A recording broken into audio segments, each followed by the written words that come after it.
My wife got a new job 4.5 months ago. She also made some new friends. I didn't really like them. They were all hardcore feminists, professional victims, social justice warrior types. They're the kind of women who will yell at you for opening the door for them, or for not opening the door. You can't win either way. In the beginning, I sort of laughed it off. But during the last 2 months, I noticed some disturbing changes in my wife. We have been married for 11 years and have 2 kids. It got worse and worse. She would accuse me of all kinds of nonsense, like saying I was born evil, because men have historically suppressed women. Whatever I did for her, things she would normally appreciate, suddenly became reasons to fight. It was all nonsense. I tried to be patient. These arguments would usually end with me saying something like, "But I haven't done anything bad towards you. The only thing I'm guilty of is loving you." That would usually leave her mumbling. Then the next day she'd be back at it again, with slightly different arguments. Then about 5 weeks ago, I got this sharp gut feeling that something was seriously wrong. She came back late at night without telling me she'd be late. I couldn't reach her phone. She was rather drunk, and she acted distant and cold. The next day she would be dismissive and tell me I was being controlling, that I read too much into things. This happened a few more times. I tried to snoop on her phone but didn't manage to find anything definite. I suspected she had deleted a lot of her messages, but I did find a thread with one of her new friends. They were discussing how she would approach me to ask for an open relationship. I immediately knew what my instincts had been trying to tell me. She was cheating. In the thread, my wife said she would talk to me about it on what is now the second Monday of December. Our kids were with their grandparents to celebrate Christmas. We were both scheduled to join them that day. So anyway, she tries to start this conversation during breakfast, like it's just a random thought, to ask me what I think about an open relationship. Luckily, I was prepared. I was already recording. I had been reading a lot here on Reddit, and I knew there's really no way of saving this. My best possible outcome was to get out of this with some sliver of pride and self-esteem intact. From here on out, it was all about protecting myself and the kids. I didn't scream or yell. I just went directly into jaw-clenched interrogation mode. She was all cocky up until this point, but that evaporated immediately when she saw the look on my face. "Who is he?" "What do you mean?" She tried to look innocent, like she didn't understand. "If you want to have this conversation with me, don't treat me like an idiot. At least be honest. If you can't be honest, what's the point of this conversation?" "What do you mean?" "If you lie to me now, we cannot have the discussion you want to have about our relationship. I can tell that you are hiding something. It's obvious. So, who is the guy you're screwing?" "I'm not." "Oh my God, it's more than one. Just don't fucking lie. You've totally destroyed my trust in you. Either you're honest and we walk through this, or I divorce you. Our marriage ends right now. No arguments, no discussion, no nothing. Just divorce. Do you understand? Say it. Do you understand?" I understand." She proceeded to tell me about 2 one-night stands while out with her friends. I asked their names, if they were married, if she used protection, etc. They were both married men with kids. Then, she told me she was planning to sleep with a colleague at work and that she intended to pursue this because it's good for her, and that I had no right to control her. What the fucking? He asked about the colleague as well, got his name, his wife's name. He's married too, but according to her, in an open relationship, like she wants us to be. She continued that she would set me up with some of her friends. Apparently, one of them is really keen. What in the actual fuck? I've seen this friend. I wouldn't touch her with a barge pole. I told my wife I wasn't interested. I asked for her phone, and she showed me the pattern to open it. While she went to the bathroom, I locked myself in my office. She freaked out. While she was banging on the door, I ran recovery software on the phone for deleted content. I ended up with lots of painful evidence within 30 minutes. I also installed a spying app from an online service. When I came out, I gave her the phone back and told her to leave. She argued a lot. I didn't really respond beyond single-word replies.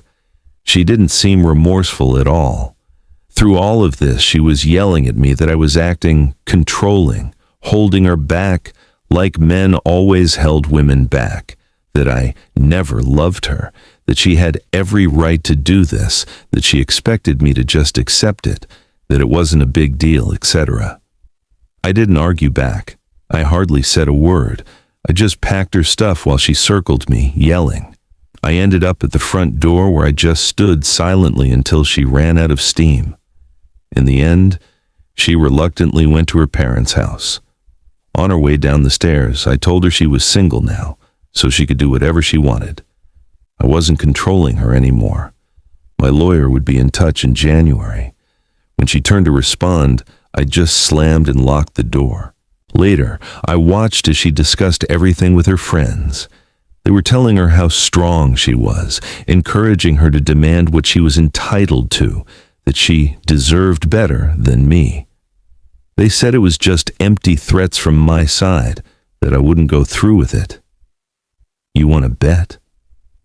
What really worried me was how they told her that if needed, she could just accuse me of domestic abuse. One of them explained how she'd screwed over her ex-husband and taken everything from him by accusing him of abuse. I've ordered cameras to put up at my house now. I know I have to record everything. I just couldn't believe what I was seeing. I've never even threatened her in any way. Then she started messaging her affair partner to meet up. They agreed to meet at a hotel. I was absolutely stunned. I went online trying to find the affair partner's wife. It didn't take long. I got her to accept me as a friend on Facebook, and I told her everything, including the ongoing activity at the hotel. She thanked me and hung up. A few hours later, I got a video from her. She'd gone to the motel and confronted them. From the screaming, this wasn't the first time her husband had cheated. You faking a hole! You did this to me again? To the kids? Again? I told you we were over if you ever did this again, you bop-tard! She walked into the room and filmed my wife getting dressed on the edge of the bed. I threw up when I saw it the first time. The affair partner's wife slapped her and cursed her out. I sent a message to my wife, telling her that I saw the video from the hotel and that I never want her near me ever again. It's like she sees our interaction as some sort of pissing competition where she, in her mind, is winning. She's totally delusional. I can't understand any of it. It's like she isn't connected to reality. Like she doesn't really understand that we are divorcing. I logged into my wife's family WhatsApp group and informed them that we are divorcing due to her infidelity. I thanked them for making me feel welcome and part of the family before disconnecting from the group. I've received a few calls and messages from her side, but I haven't read or responded. I just don't have the energy. I called my parents and told them everything. My father messaged my wife that she wouldn't be welcomed for Christmas. I'm staying with my parents now, and I've talked to my boss. He's given me time off until January to sort things out. I've been monitoring my wife's increasingly frantic discussions with her new friends. I don't think it's dawned on her that she's lost her family, that her marriage is over, and that her new friends and affair partner don't actually give a crap about her. She has sent me many messages and showed up at my parents' house, demanding to be allowed to celebrate Christmas with us. My father threatened to call the police if she didn't leave. Now I'm Googling divorce lawyers, crying my soul out. I think I've been in shock, but the pain really hit me once I got to my parents' house. I just can't make any sense of it. It hurts so much to read their chats and interact with her. I've only responded twice to her messages.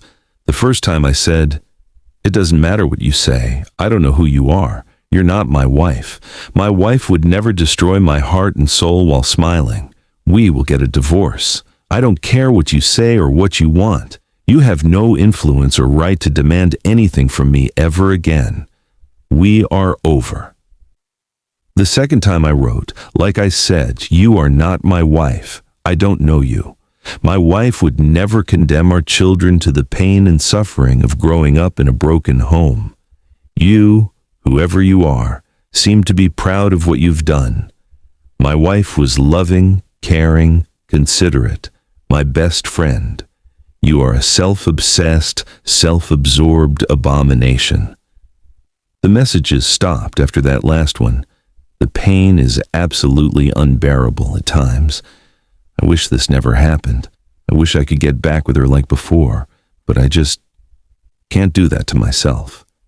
This is the worst Christmas ever. I couldn't help myself and ended up explaining to the kids that Mommy doesn't want to be a family anymore. She wants to be with other men, and that we will get divorced. They are, naturally, distraught. Luckily, my mom and dad are here to help. They shower them with love and affection while I am an absolute mess. I will try to get back on my feet for my kids' sake, but I'm not going back to her, ever. I wish I had waited until after Christmas so I could get them straight into counseling. I don't know what happened. I just blurted it out when they asked when their mother was coming home. I would never be able to look at myself in the mirror if I went back to her. The level of disrespect and callousness in her behavior is unforgivable. I am lost. I just don't get it. Why does she expect that she can demand anything from me at this point? Is she mentally ill or something? Sorry about the incoherent rant. I just needed to get this out. Edit. I found out that I am okay with the monitoring. I talked to a lawyer that a friend knows. The phone is mine and the subscription is mine. My wife is using it, but I own it and the subscription, so I'm okay. It's not illegal to monitor my own equipment. Wow, OP, I'm so beyond sorry. It sounds like your wife is going through an identity crisis. She is easily swayed by those around her, which makes me think she feels quite lost. She's looking for answers, and these new friends of hers seem to be taking advantage of her weakened state. With this in mind, it's no excuse for her to go out and cheat on you and disrupt the family dynamic. If she had issues with you, she should have communicated those feelings right away, just as you've been transparent with your children. I think it's important to be open with kids to an extent. I don't think you've told them anything you shouldn't have in this case. It helps teach kids what's right and wrong. Update. A lot has happened since I last posted. I'm sorry I haven't answered anyone or posted sooner. To be honest, I haven't even had time to read all the responses. There are so many. A lot has happened. I wish I could take credit for it, but the truth is, I have been a pathetic, sobbing mess since I last posted. I became obsessed with reading my wife's chats with her friends. A lot of insane and hurtful things were said.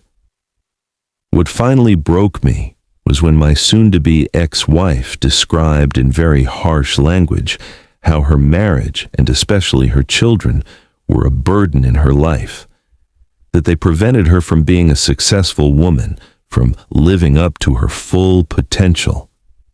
She described me, her husband, as an oppressive piece of crap who held her back from living a good life, that her family was the reason she didn't have a successful career, a life filled with casual sex, etc.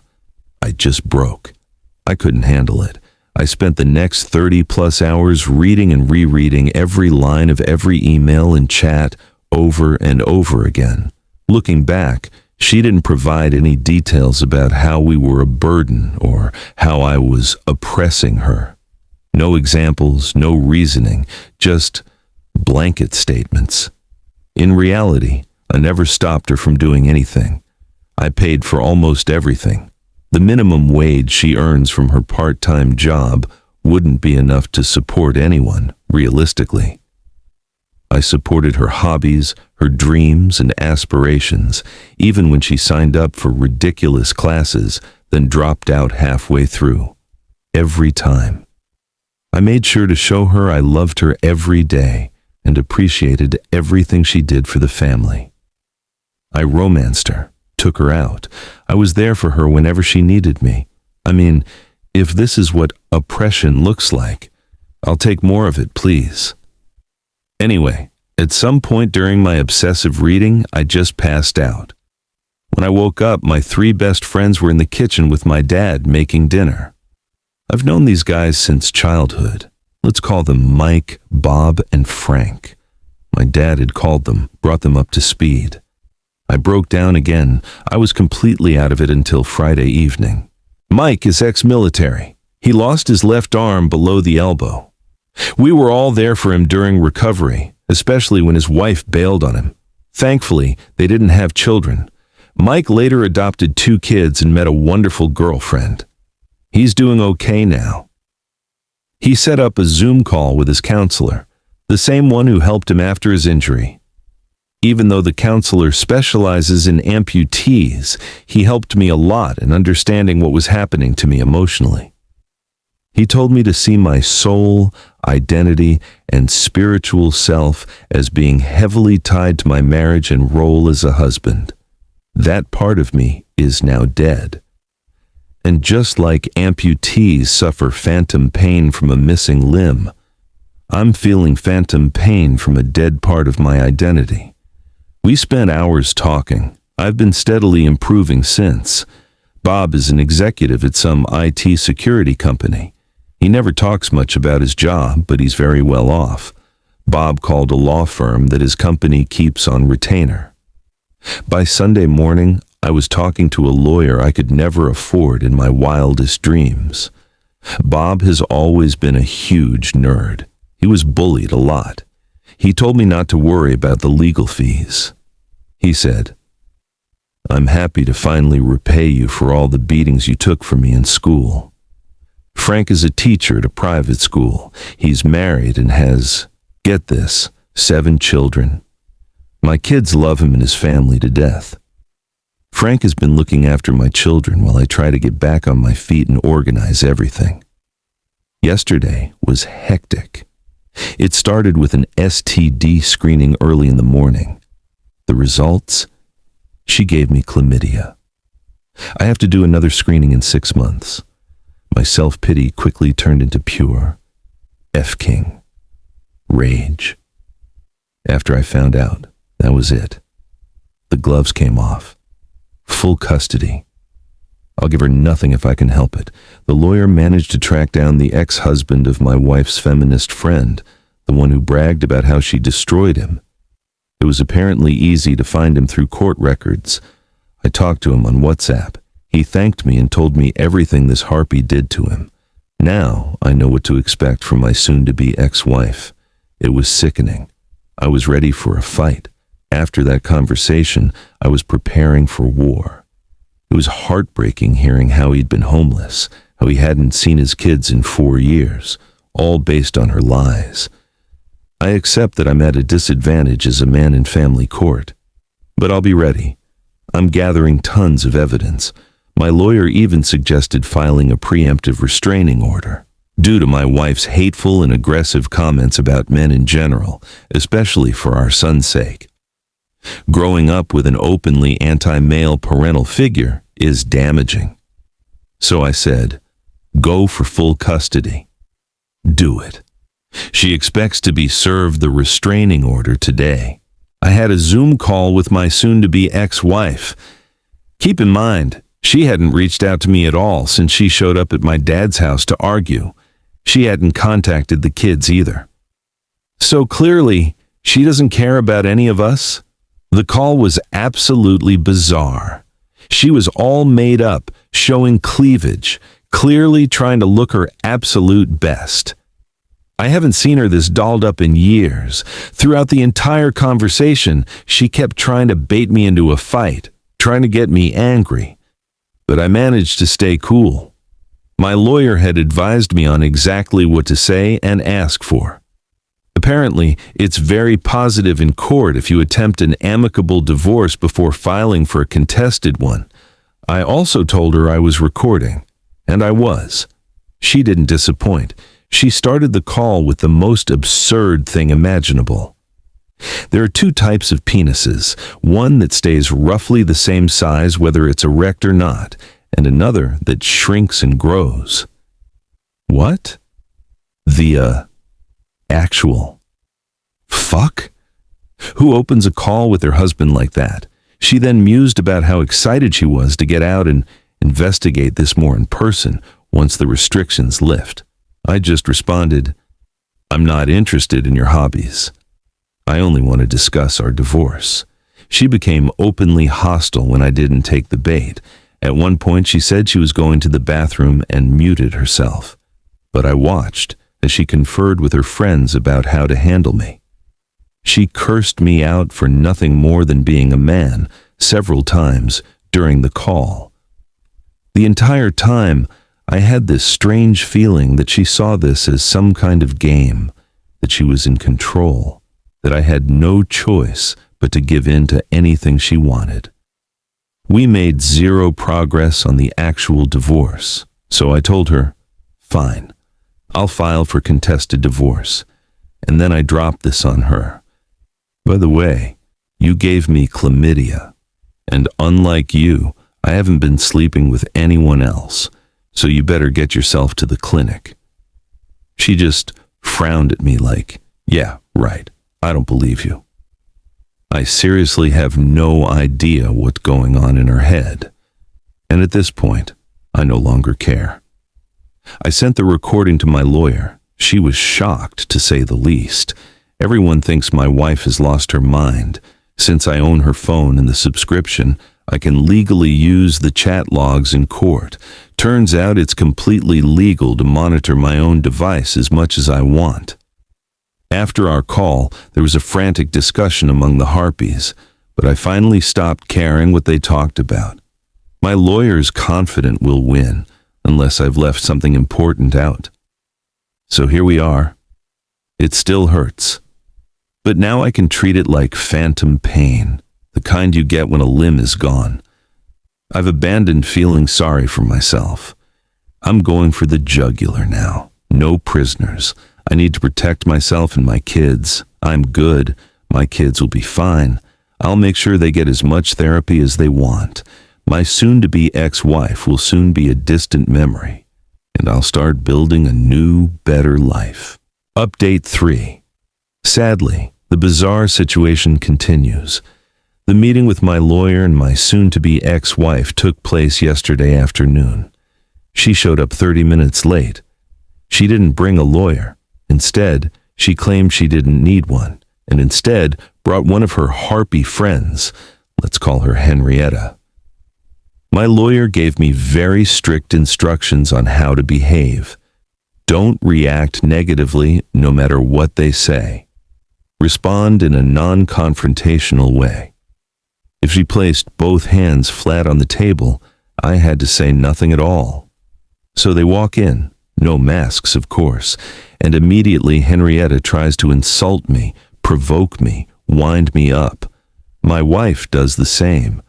My lawyer tries to direct the discussion back to the actual purpose of the meeting, the divorce. But they keep cracking jokes, laughing at their own insults toward me. It was incredibly cringe to watch. At this point, it became clear. My wife still thinks this is all fake. She believes there's no way I can actually divorce her. In her mind, only she can initiate a divorce, and only when she decides. If she does decide, she'll get everything. I just sat there thinking, what the hell's going on? I didn't say anything meaningful during the meeting. My only responses were things like, "Yes, you're probably right." I really don't know.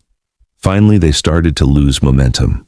My lawyer seized the opportunity and began presenting our proposed settlement for an amicable divorce. She opened with, "My client is willing to be generous in return for a quick, peaceful resolution. He'll pay a lump sum of $60,000 for her share in the house, investments, etc." My wife immediately perked up. She and Henrietta nudged each other with excitement. She didn't even let my lawyer finish the sentence before asking, "Where do I sign?" My lawyer paused and asked several times, "Don't you want to go over the rest of the agreement first?" But my wife didn't care. She just wanted to sign and go. She even started asking when she'd get the money and said they needed to get to the pub. So my lawyer made a call. A notary was brought in. She checked our IDs and watched us sign the papers. My wife left her own signed copy on the table. When they finally left the building, my lawyer turned to me and said, "Congratulations." Then she added, "That was the strangest negotiated divorce I've ever witnessed. We will still need a hearing in front of a judge, or she'll need a lawyer to request a copy of the agreement. But for now, it's done." My wife signed. Full custody to me. No alimony, no spousal support, one-time $60,000 settlement. Now I just need to find the money. Bob offered to front it if I need help. I still don't believe it's real. I keep expecting her to come back with, "Here's my aggressive lawyer. I'm accusing you of child molestation and domestic abuse." My lawyer told me to keep a low profile, keep paying for everything I normally pay. Don't rock the boat. Don't talk to anyone. We both know. Don't respond to anything. Zero initiative. Just wait quietly for the hearing. So that's where I'm at now. Just waiting. And hoping this actually works. Update 4. Yesterday was the hearing. I'm basically divorced. It'll take 4 to 6 months for the paperwork to be finalized, but at this point, there's really nothing anyone can do to change the outcome, unless we both go to the court and ask to cancel it. And that is never going to happen. I'm so fucking tired. I haven't slept in I don't know how many days. If this update is all over the place, I'm sorry. I just need to get it out. I need to vent. Hopefully I can finally get some rest afterward. My amazing lawyer got me a hearing date just 12 days after submitting the paperwork. No doubt she called in some favors. She's a total legend. But the days leading up to it were insane. Friday morning. A whole squad of police officers knocked on my door with a warrant to search the house. I was confused and terrified for the kids. I asked if I could take them outside while they did their search. Thankfully, they agreed. They didn't tell me much, but I did get a copy of the warrant. I was so shaken I couldn't even read it properly. Now I understand what a lot of you meant when you said my ex's behavior seemed drug-related. That was definitely a factor.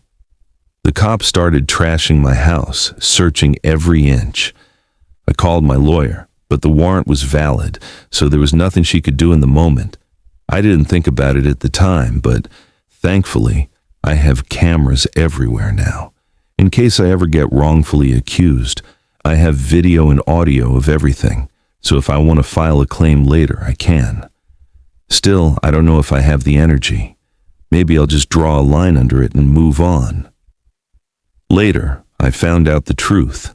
My ex and her 3 harpy friends stole my car, drove high and drunk, and crashed it into a house at high speed. All 4 were arrested. All were drunk. All had drugs on and inside them. One is in critical condition. Henrietta, the lead harpy, the one who bragged about destroying her ex in court, was driving. Her ex-husband, we'll call him Henry. And I've become really good friends through all this. I'll get back to him later. Thankfully, the cops found nothing illegal in my house. I gave a statement. My ex doesn't live here anymore. I didn't give Henrietta permission to use my car. I have no idea what they're doing. When I went back inside, I just broke. The house was completely trashed. That was the last straw. I called my dad. He picked me and the kids up, took us back to my parents' house. Then something amazing happened. While I was sobbing on the back porch, eating my mom's heavenly comfort food, 26 friends and family members gathered. They completely cleaned and repaired my house. Every single room, dishes, furniture, ceilings, walls. They even fixed little things like loose doorknobs and cracked outlets. It's never been this clean. I cried again, this time from gratitude. I don't know how I'll ever repay them. Still, update 4 continued. After the crash, the police searched Henrietta's house too. They found more drugs, and her boyfriend wasn't there. No babysitter either. Just kids, alone, in that house. The children were taken by Child Protective Services, CPS, and Henry, her ex-husband, was granted temporary emergency custody on Saturday after presenting the chat logs from her phone, the ones from my wife, and the CPS report. The judge didn't even hesitate. Henry is over the moon. He hadn't really seen his kids in almost 5 years. He's been saving up money, preparing to fight in court, and now, suddenly, everything flipped. He still has to go to court to make it permanent, but the odds are good. And Henrietta, if the critically injured friend dies, she's looking at serious prison time. Even if she doesn't, felony charges are piling up. Threats resisting arrest, drug possession, prostitution, drug trafficking, DUI, child neglect, auto theft, property damage.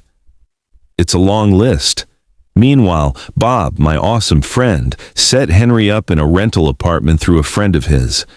At this point, I've realized that I know almost nothing about Bob's personal or professional life. I plan to change that. He's a unicorn of a human. Let's go back to Sunday. Because Henrietta had crashed my car, the warrant to search my home was valid. My ex is still registered as a resident here. That scared me enough to make a decision. I'm selling the house and moving ASAP. Then came the call from my ex's parents. They told me that their house had also been searched by the police. They had visited their daughter in jail on Saturday and realized they couldn't trust a word she said. They came over to talk. Turns out she'd been lying to them about everything. All those nights she was cheating and partying. She told them she was staying with me and that we were working things out. They knew she had cheated once. They believed it was a drunken one-night mistake. They had no idea how deep it really went. Monday, she called me from jail, asking me to post $15,000 bail. Her parents had already said no. After discussing it with my lawyer, we drew up papers. I would pay the bail, but it would be deducted from her $60,000 settlement. Her mother would act as custodian of the remaining amount to avoid giving my ex access to cash. If she failed to show up in court, the bail would default and I wouldn't be penalized. My lawyer didn't want her to have any excuse to miss the hearing. She signed. She was released Monday afternoon. Her parents told me she refused their terms for living with them. Stop doing drugs, commit to rehab, open phone social policy, cut off toxic friends. So she left on Tuesday to stay with her new friends. She didn't show up to the hearing. After showing the judge her criminal activity, her absence from the kids, the chat logs, her hospitalization, the judge granted me full custody. The settlement remained as previously signed. I pay $60,000. She gets nothing else. No spousal support, no visitation, full legal and physical custody to me. The whole thing took 30 minutes. It'll take 4 to 6 months for finalization on paper, but in reality, it's done. So that brings us to today. Everyone was congratulating me, treating me like I'd won some major victory, but it sure as hell didn't feel like a win. This is just pain. I still love my wife. I know it's over. There's absolutely no way back. But she was my best friend, my soulmate, up until recently. Even though my love for her has been mortally wounded, it's still there. And it hurts like a motherfucker. There are no winners in this. I lost my wife, she lost her family, my kids lost their mother. The future I imagined, gone. It feels like I'm being asked to celebrate that I lost both legs, but hey, at least one of them was amputated below the knee. When people congratulate me, it feels like they're commending me for saving half a kneecap. I still can't sleep. And when I do, I have horrific nightmares that wake me drenched in sweat. Then, a call from the hospital. Turns out I'm still her emergency contact. She's still on my health insurance. There's been an altercation. She's lost several teeth, has a broken jaw, and needs to stay for observation for a few days. I called her parents and brought them to the hospital. Turns out her new friends, the ones she left her family for, beat the crap out of her. They thought she had leaked the chat logs to Henry. They beat her, kicked her out. She still didn't understand that I was monitoring her phone, still doesn't realize how we got the chat logs. She asked me if she could move back in. I said, "No way in hell." Her mother told her, "We're not giving you a single cent unless you get clean, and stay clean for at least a year." They offered to let her stay at their home under strict conditions, full sobriety, regular rehab, open device policy, no contact with her drug circle. She didn't respond. It was the first time I saw even a hint of regret. She muttered, "I'm sorry I ruined everything." But I don't think it was genuine. She couldn't even look me in the eyes. It hurt seeing her like this. I wanted to protect her. But she's an adult, and her behavior's dangerous. I need to protect my kids. She didn't ask about the hearing, didn't ask about the friend in critical condition, didn't ask about the kids. She just sat there, looking annoyed. I still don't understand. She lost everything, destroyed everything. All for what? A buzz, a few nights of random sex, some twisted idea of freedom? The next day, I got a call from her parents. She tried to kill herself, took a bunch of pills, and cut herself with a broken mirror. They found her passed out in the bathroom. She was rushed to the hospital, stabilized, and placed under a 72-hour psychiatric hold. She's now being involuntarily committed to a long-term mental health facility. Apparently, her parents were able to get a judge to sign the order immediately. I signed the last of the custody paperwork. It's final now, at least emotionally. There's no turning back. Yesterday, I got a message from a burner account on WhatsApp. It was one of the three harpies, the one who had stayed quiet through everything. Let's call her Tina. She apologized for everything she'd said and done. She's in detox now and seems to be taking it seriously. Here's what she said. "You need to understand. We didn't just corrupt her. We broke her on purpose. We were jealous of her life, of you, of the kids, of how loyal and sweet she was. We thought it was fake. We thought nobody could really be like that. So we set out to prove it was all a mask. And once she started partying and cheating, we made sure she'd never stop." She admitted they would. Intentionally isolate her, mock her for missing her family, get her blackout drunk, encourage her to sleep around, tell her that men are the enemy. Tina said, "We thought we were helping her wake up. Now I realize we just destroyed someone who loved her family more than anything. I don't even know how to process this. I showed the message to my lawyer. She told me to save it. I don't know if it helps legally, but it helps me understand. Not excuse, but understand." Her parents came by today. They're going to sell their house and move closer to us to help with the kids. They apologized profusely, said they enabled her for far too long, believed her lies because it was easier than confronting the truth. They hugged me. We all cried. I still miss her. But now it's a dull ache, not an open wound. And I know it's not her anymore. The woman I married. She's gone. Maybe she'll come back someday, but it won't be my problem if she does. It's been 7 months. I still go to therapy every week. First journal. I try to stay healthy. I focus on my kids. Some days are good. Some are still very hard. But things are better. Much better. My ex is still in inpatient care. She hasn't reached out. Her parents give me occasional updates. She's clean now. But emotionally, still a mess. She has no custody, no visitation, and no interest in rebuilding relationships, at least not yet. Bob and Mike still check in weekly. Frank's kids and mine are practically siblings now. We do Sunday BBQs. It helps bring some normalcy. Henry got full custody of his children. He's dating someone now. We talk often. We're like brothers at this point. Tina, the harpy who messaged me, completed a rehab program. She's helping raise awareness about coercive control and toxic feminism on social media.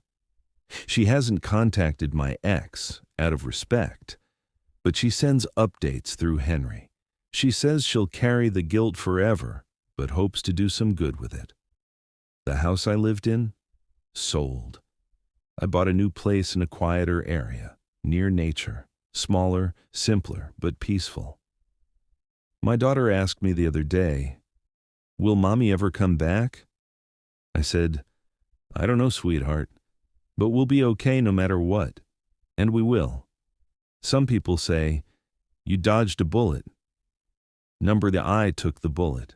It went through me, but I survived. And now I'm healing. Day by day.